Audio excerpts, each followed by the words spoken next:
Hey guys, and welcome back to another YouTube video. In this video, I'll be doing my GWS vs Brisbane game review and going through how Brisbane in the end ran over the top of GWS. GWS didn't let them run away with it, but in the end, Brisbane just came out winners mostly through Charlie Cameron's 7-goal effort. So before we get into it, remember to like and subscribe, turn the notification bell on so you know when I upload, and let's get into the video. So there we go.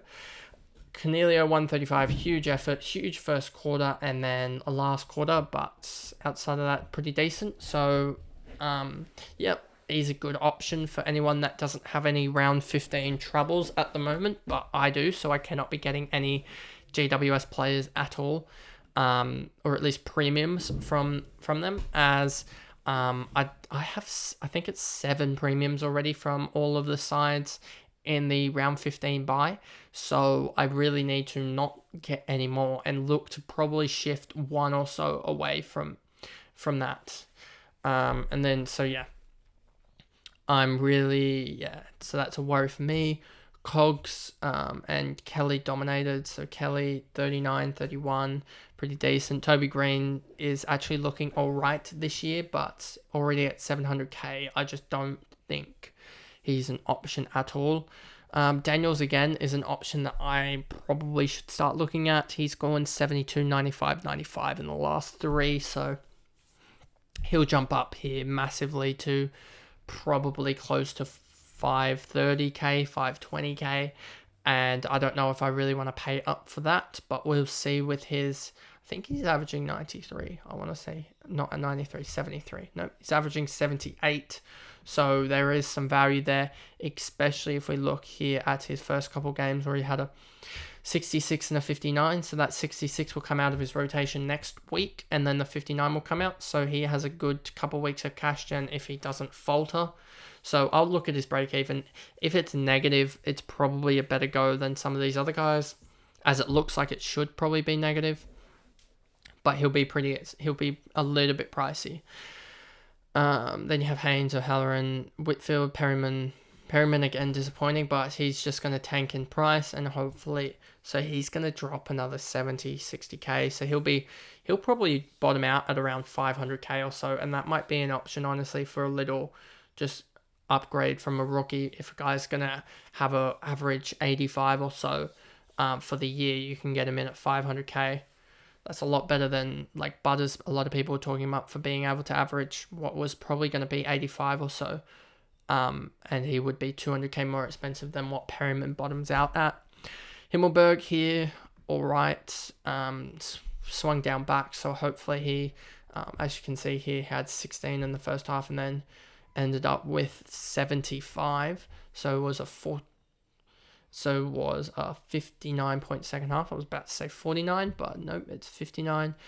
Peatling, Buckley was alright, so good job anyone who got him in a couple weeks ago. I think we talked about it, and I think he was around 390 when that conversation was had. I just didn't trust it, but he's ended up and he'll go up again. He'll probably top out at around 570 or so K, and that'll be really good for his price. I mean, for him himself, and then you can go with a rookie on top and get up to a good defender. And then Callaghan, Hogan, Cummin, Angwin looking all right, but had 20 midway through the first quarter, and I thought this guy was on, but then just fell away, honestly. Ended up with 54, and no one else really to talk about from GWS. And then you go over to Brisbane, and it was Charlie Cameron who kicked 7 goals, 2 in the end. Probably could have ended up with 10 goals or so in the end if he kicked dead straight, but 7 goals, 2 was absolutely massive. Rich is still tanking a little bit in value, but a 97 from him. He looked all right, to be honest. And then McCluggage rode off the back of a huge first half to get to a 94. But I still don't like McCluggage as an option.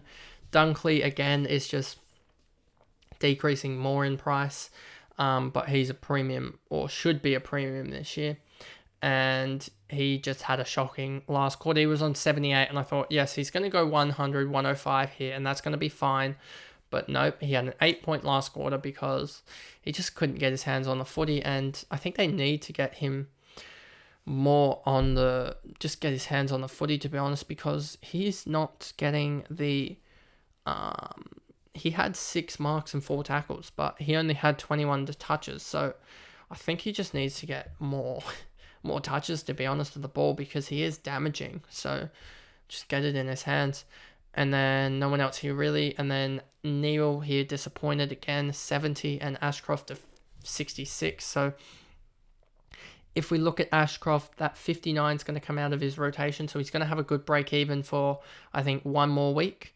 But after that week, it's really going to be about getting rid of him, or getting rid of him and Jinby, and finding a way to get a huge guy and then just place another rookie on. Well, it will be placing Ollie Hollands for me, probably on field, and having a rookie just take up this space here. And then that'll be pretty good, I think, because I'll be able to get, with those 2 guys, they'll probably top out at around 1,100 in total, because Ashcroft at the moment is 530. He'll go up, what do we reckon, 22 break even, 66. He'll go up another 30k, so that's already talking at around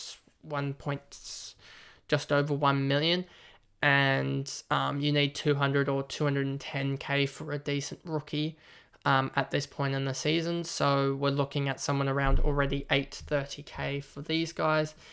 And we don't even need a midfielder. We just need just a normal price guy at 800 or so k. And then we go by average. And that could almost get me a Setterfield.